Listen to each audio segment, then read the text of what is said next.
Welcome to Fraser 365. I'm Chris Montgomery, and today we're taking a look at the minor prophets of the Old Testament and asking God to speak to us through His Word. Thanks for joining us. Welcome to day 64 of the Minor Prophets. Today we begin our study of Haggai with a devotion titled A Timely Message. Charles Spurgeon once said, "There is a set time for each of His messages to come to men, and God would have them give heed to every message as soon as it is delivered to them. If they do not, He keeps count of the days of their delay." Our text for today is from Haggai chapter 1, verse 1. In the second year of Darius the king, in the 6th month, on the first day of the month, the word of the Lord came by the hand of Haggai, the prophet, to Zerubbabel, the son of Shealtiel, governor of Judah, and to Joshua, the son of Jehozadak, the high priest.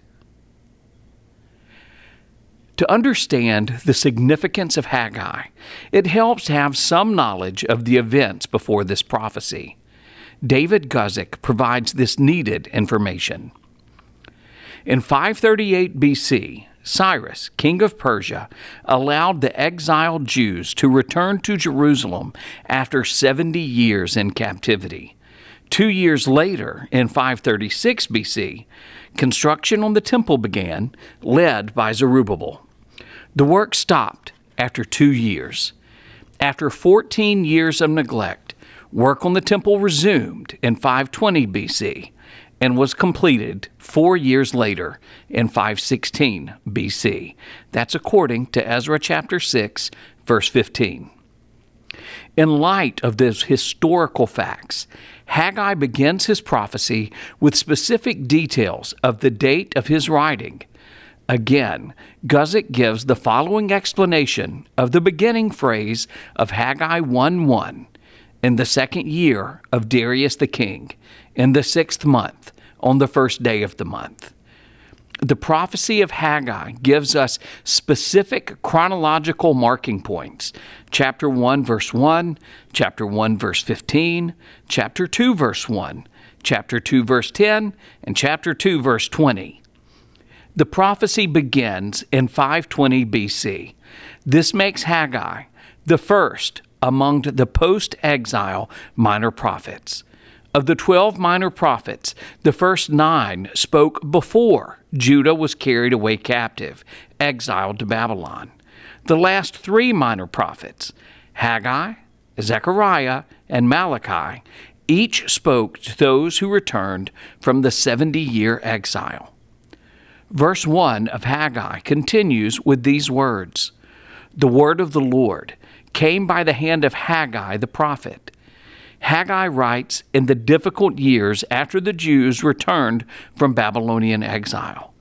After 14 years of no work on rebuilding the temple, God speaks to His people through Haggai. Haggai is also connected to the book of Ezra. Ezra is the priest who supervised the rebuilding of the temple. Ezra mentions Haggai's connection to the prophet Zechariah in the following 2 scriptures. Ezra chapter 5, verses 1 and 2. Now the prophets, Haggai and Zechariah, the son of Iddo, prophesied to the Jews who were in Judah and Jerusalem in the name of the God of Israel who was over them. Then Zerubbabel, the son of Shealtiel, and Jeshua, the son of Jozadak, arose and began to rebuild the house of God that is in Jerusalem, and the prophets of God were with them, supporting them. And also from Ezra chapter 6, verse 14, "And the elders of the Jews built and prospered through the prophesying of Haggai the prophet and Zechariah the son of Iddo.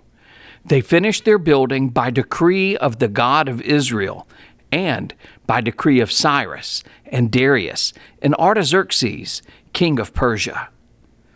Haggai is written to 2 primary recipients, Zerubbabel and Joshua, and the remnant of Jews who returned from exile. Zerubbabel descended from the house of David and was the governor of Jerusalem from approximately 538 to 520 BC. Joshua, mentioned in Zechariah chapter 3, verses 1 through 10, was the first high priest during the temple reconstruction. God calls Haggai to deliver a timely message to his people struggling to reclaim their newfound freedom. They are back in the promised land, but aren't focused on the promises of God. Interestingly, Haggai's name is an abbreviation of the phrase Feast of Yahweh. Some scholars believe he was so named because he was born during a major feast or celebration of Israel. As the timing of Haggai's birth was in God's perfect plan, so was God's message through Haggai, encouraging the Jews to return to worshiping God. Some questions to consider. How is God's impeccable timing indicative of his perfect nature? Why do you think the Jews struggled in their walk with God after their freedom from exile? And finally, do you ever struggle to worship God amidst his blessings? In what ways? Thank you for joining us. Have a great day.